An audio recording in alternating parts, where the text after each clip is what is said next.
Achayans gold 20 വർഷത്തെ പാരമ്പര്യം, 26 ഷോറൂമുകൾ. Call 8590046916. ചായക്കൊപ്പം പുസ്തകവും. പുതുതലമുറയെ അക്ഷരങ്ങളുടെ ലോകത്തേക്ക് തിരികെ നടത്താനുള്ള മൂവാറ്റുപുഴയിലെ ബേക്കറി ഉടമ ഷുക്കൂറിന്റെ ചുവടുവയ്പ് വായനാ ദിനത്തിൽ മാതൃകാപരം.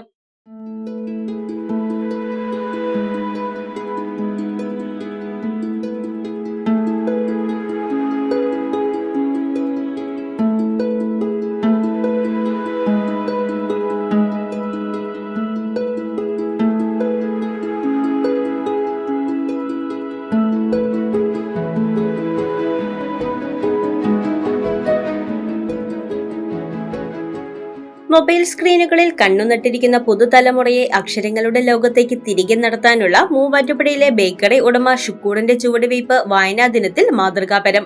മൂവാറ്റുപുഴ നഗരത്തിലെ ലത ബസ് സ്റ്റാൻഡിന് സമീപവും വെള്ളൂർക്കുന്നത്തുമുള്ള പൈനായിൽ ബേക്കറിയാണ് ചായ കുടിക്കാൻ എത്തുന്നവർക്ക് അറിവിന്റെ മധുരം കൂടി പകർന്നു നൽകുന്നത്.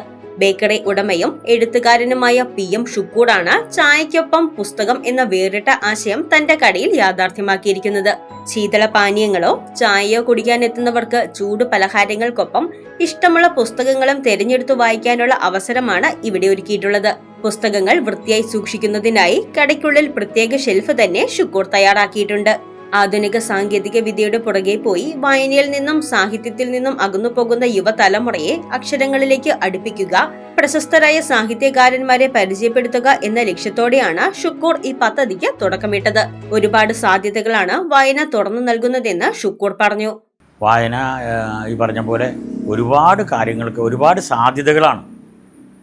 ഒരുപാട് നമ്മുടെ മുമ്പിൽ തുറന്നിടുന്ന ഒരുപാട് സാധ്യതകൾ. എന്ത് ഇന്ന് അറിയണമെങ്കിലും നമ്മൾ നെറ്റ് ഉപയോഗിച്ചാലും എന്ത് ഉപയോഗിച്ചാലും അതിൻ്റെ കുറച്ചുകൂടെ കറക്റ്റായിട്ടുള്ള സ്ഥിതി അറിയണമെങ്കിൽ പുസ്തകങ്ങൾ തന്നെയാണ് ഇപ്പോഴും ആശ്രയം. അതുകൊണ്ട് വായനാ ദിനം നമുക്കൊരു പ്രത്യേകിച്ചൊരു വായനാ ദിനത്തിനോടൊന്നും യാതൊരു കാര്യം എനിക്ക് തോന്നാനില്ല.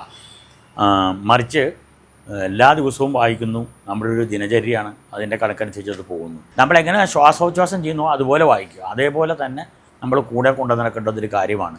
പക്ഷേ ഇന്നത്തെ കാലഘട്ടത്തെ സംബന്ധിച്ചിടത്തോളം നമ്മളൊരു ശരിക്കും പറഞ്ഞൊരു മുതലാളിത്ത വ്യവസ്ഥിതിയുടെ വക്താക്കളാണ്. മൂലധന കേന്ദ്രീകൃതമായിട്ടുള്ളൊരു ഒരു സാമ്പത്തിക ചുറ്റുപാടിലാണ്. അതാണ് നമ്മുടെ അതായത് പൈസയുള്ളവൻ കേമൻ, ഇല്ലാത്തവൻ വെറുതെ എന്നുള്ള രീതിയിലുള്ള ഒരു രീതിയാണ് പൊതുവെ കണ്ടുപിടുന്നത്. എല്ലാവർക്കും സ്റ്റാറ്റസും അധികാരവും കാര്യങ്ങളുമാണ്. പക്ഷേ വായന ഇതൊന്നും നൽകേണ്ടതില്ല. പക്ഷേ നമുക്കൊരു സ്വാതന്ത്ര്യം തരും.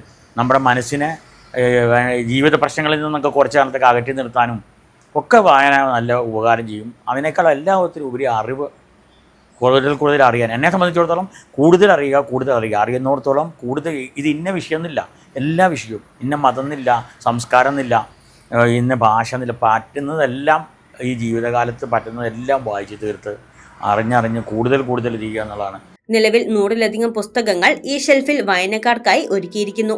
ബൈബിൾ, അധ്യാത്മ രാമായണം, ഭഗവത്ഗീത തുടങ്ങിയവയും ലോക സാഹിത്യകാരന്മാരുടെയും ഉൾപ്പെടെ 5000-ലധികം പുസ്തകങ്ങളുടെ വൻ ശേഖരമാണ് ഷുക്കൂറിന്റെ വീട്ടിലും 2 കടകളിലുമായുള്ളത്. 4 പുസ്തകങ്ങൾ ഇതിനോടകം ഷുക്കൂർ രചിച്ച് പുറത്തിറക്കിയിട്ടുമുണ്ട്. വായിക്കാനും പുസ്തകങ്ങളെ പരിചയപ്പെടാനും കുട്ടികൾ തന്നെ സ്വയം ശ്രമിക്കണമെന്നും ഷുക്കൂർ പറഞ്ഞു. കുറച്ചൊക്കെ നമ്മൾ പിള്ളേരാണെങ്കിൽ നമ്മൾ കുറച്ച് സ്വയം തന്നെ നമ്മൾ ഒന്ന് ശ്രമിക്കണം. എന്തിനാ ഇതൊന്ന് വായിക്കണം, ഇതൊന്ന് അറിയണം എന്നുള്ള മനസ്സൊന്ന് തിരിച്ചു വിട്ടാൽ രക്ഷപ്പെട്ടുള്ളൂ. ഒരു പ്രായത്തിൽ എല്ലാവർക്കും ഉണ്ടാകുന്ന പ്രശ്നങ്ങളാണ്.